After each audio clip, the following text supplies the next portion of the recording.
नारायण बैठे हैं ना ऊपर, कल आके बैठे, क्यों आए वो? उन्हें क्यों आने की जरूरत पड़ी? क्योंकि गौरी गोपाल आश्रम में काम बहुत सारे हैं। तो भगवान हमारे श्रीमन नारायण 3 रूपों में आए। भगवान नारायण का एक रूप है राम। नारायण का एक रूप क्या है? त्रेता में वो राम बनकर आए, पर भगवान नारायण द्वापर में क्या बनकर आए? श्री कृष्ण। तो भगवान का एक रूप है राम और एक रूप है कृष्ण। तो राम है राजा, राम है राजा। तो आपने ऊपर मंदिर में देखा होगा राम दरबार इस तरफ, किस तरफ है? इस तरफ क्यों है? क्योंकि इस तरफ भोजन चलता है ना। आप रसोई भोजन कहाँ चल रहा है? इस तरफ भोजन बट रहा, हजारों भक्तों को आपने देखा होगा, सवेरे से हजारों लोग। तो यहाँ पर भगवान के काम बटे हुए हैं। ये दास अनिरुद्ध रोज हिसाब किताब सबको अलग अलग देता है तो भगवान एक ही, पर भगवान कहते हैं कि मेरे अनेक अवतार हुए। तो भक्त को चाहिए कि भगवान के हर अवतार से वो प्रेम करे।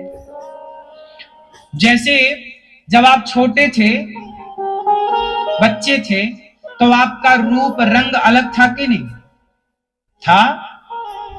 जब आप बच्चे थे, जब आप जवान हुए, तो जवानी में आपका रूप रंग बदला कि नहीं? बाल्यावस्था, युवावस्था और वृद्धावस्था, ये तीनों के रूप रंग अलग अलग होते हैं कि एक ही होता? अलग अलग होते हैं। बाल्यावस्था में आपका रूप रंग अलग, जवानी में अलग और बुढ़ापे में अलग। लेकिन आपकी जो माँ है, वो माँ आपके तीनों रूपों को प्यार करती है। आप जब छोटे से होते हैं तब भी माँ आपको प्यार। बीच में बैठे भगवान श्रीमन नारायण संभाले। हम सबको कौन संभाल रहे हैं? भगवान श्रीमन। तो गौरी गोपाल आश्रम में इतना सारा काम है, तो भगवान को 3 रूपों में यहाँ आना पड़ा। भगवान ही तो आए, और कौन आया? भगवान को कोई लाता नहीं है। भगवान आज आपके भक्तों ने इतना सहयोग किया। आप लोग जब अन्न दान करते हो ना, यहाँ वृद्ध माँ को भोजन बंटवाते हो, यहाँ संतों को जो अखंड अन्न क्षेत्र चलता है, भोजन जब बंटवाते हो, वृद्ध माँ को आप भोजन देते हो, तो मैं आप सबकी जो सूची आती है, जो आपके नाम यहाँ बोलते हैं, वो सभी सूची, आप सबका सहयोग भगवान को पता लग जाता है। सूची बना के भगवान के चरणों में समर्पित की जाती है कि प्रभु इन भक्तों ने आपके इस कार्य में सहयोग किया। क्योंकि गौरी गोपाल में जितना भी कार्य हो रहा है, ये किसका कार्य है? बोलो, हमारा कि आपका कि भगवान का? हाँ बताओ, वृंदावन किसका है? भगवान का। वृंदावन में कहते हैं कि बिहारी जी की मर्जी के बिना, राधा रानी की कृपा के बिना यहाँ कोई आता नहीं है। ये बात सही है कि गलत है? सही है। जब यहाँ उनकी मर्जी के बिना कोई नहीं आता, जब यहाँ उनकी मर्जी के बिना कोई रहता नहीं है, तो फिर गौरी गोपाल आश्रम में जो वृद्ध माओं की 290 माओं की और अखंड जो रसोई चलती है, हजारों भक्त नित्य प्रसाद पाते हैं। बताओ, जब वृंदावन में बिहारी जी के बिना कोई आ नहीं सकता, तो यहाँ जो सेवाएं चल रही हैं वो किसकी मर्जी से चल रही हैं? हाँ, और आप लोग जो सेवा करते हो कि आज हमारी ओर से वृद्ध माओं को भोजन बांटो, आज हमारी ओर से भक्तों को रसोई अन्न क्षेत्र बांटो, तो ये जो आप सहयोग भी करते हैं, तो आपके भीतर भगवान ही तो प्रवेश करके प्रेरणा देते हैं, तब ना आप सहयोग करते हो। बोलो हाँ। तो आपका सहयोग यदि वृंदावन पहुंचता है और यहाँ पर हजारों साधु संत जो अन्य क्षेत्र में प्रसाद पाते हैं, उन्हें भोजन मिलता है, तो बताओ किसकी मर्जी से? तो आपके मन में यदि ये विचार भी आता है कि हम भी गौरी गोपाल आश्रम में संतों को अन्नदान करें, तो ये प्रेरणा आपके भीतर किसके द्वारा जागी? कोई तो है ना वो प्रेरित करने वाला। यदि आपके भीतर किसी प्यासे को पानी पिलाने का भाव भी आ जाए, तो आप ये मत सोचिएगा कि आप दे रहे हैं ना, उसे पानी तो देना ही था, भगवान आपके द्वारा दिला रहे हैं। देनहार कोई और है। बोलो देनहार, देनहार कोई और है, भेजत है दिन रैन। झूठई घमंड हम करें, याते नीचे नैन। देनहार कोई और है, भेजत है दिन रैन, दिन रात वही भेज रहा है। और झूठई घमंड हम करें, झूठा घमंड हम लोग करते हैं कि जी हम कर रहे हैं, हमने ये किया। झूठे ही घमंड हम करें। एक बहुत बड़े संत थे, वो अन्न क्षेत्र चलाते थे।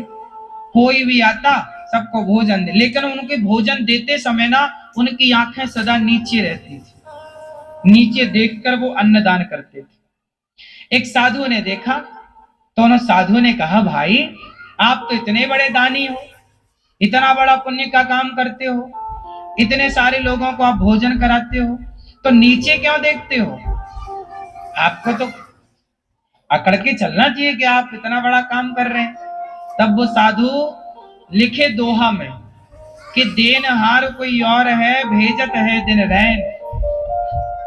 झूठई घमंड हम करें, देने वाला तो कोई और है, दे रहा देने वाला भगवान है, और हम घमंड किसका करें? हम दे रहे हैं। अच्छा एक बात बताओ, आप लोग जरा हाथ ऐसे करो, आगे ऐसे कर, ऐसे आगे कर, ऐसे कर, दोनों को बच्चे मैया, बस अब कर लो सही। आपके हाथ ऐसे हुए, एक बार फिर दिखा दो मुझे ऐसे। अब कर लो ठीक। अब जिसको पैरालाइसिस हुआ है, लकवा, भगवान करे बीमारी किसी को ना हो, लेकिन जिनको पैरालाइसिस हुआ है उनसे आप जरा कहना कि भाई आप जरा हाथ ऐसे करके दिखाओ, ऐसे कर पाएंगे? बोलो बोलो। नहीं, इसका मतलब है कि आप यदि अपने हाथ से यूं करके किसी को कुछ दे रहे हैं, भूखे को रोटी प्यासे को पानी, तो ये मत सोचना कि आप दे रहे हैं, ये हाथ में देने की ताकत भगवान ने ही दे रखी है। वो ताकत ईश्वर ना देता तो पैरालाइसिस जिनको हो गया है उनके हाथ तो हिलने को तैयार नहीं है, हाथ हिल नहीं रहे। जब तक ईश्वर चाह रहे हैं तब तक हम हिल डुल रहे हैं, वरना आदमी खड़ा। अभी मैं देखा, आज ही वीडियो देखा मैंने, एक मध्य प्रदेश में एक विदिशा में एक लड़की नाच रही थी, 23 साल की थी, आप लोगों ने भी शायद देखी। 10 सेकंड की वीडियो है वो, 10 सेकंड की।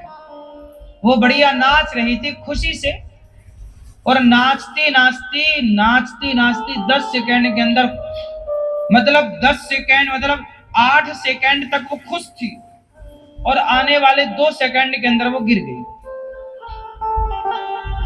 नाचती नाचती गिर गई और वो खत्म। बोलो हाँ कि ना?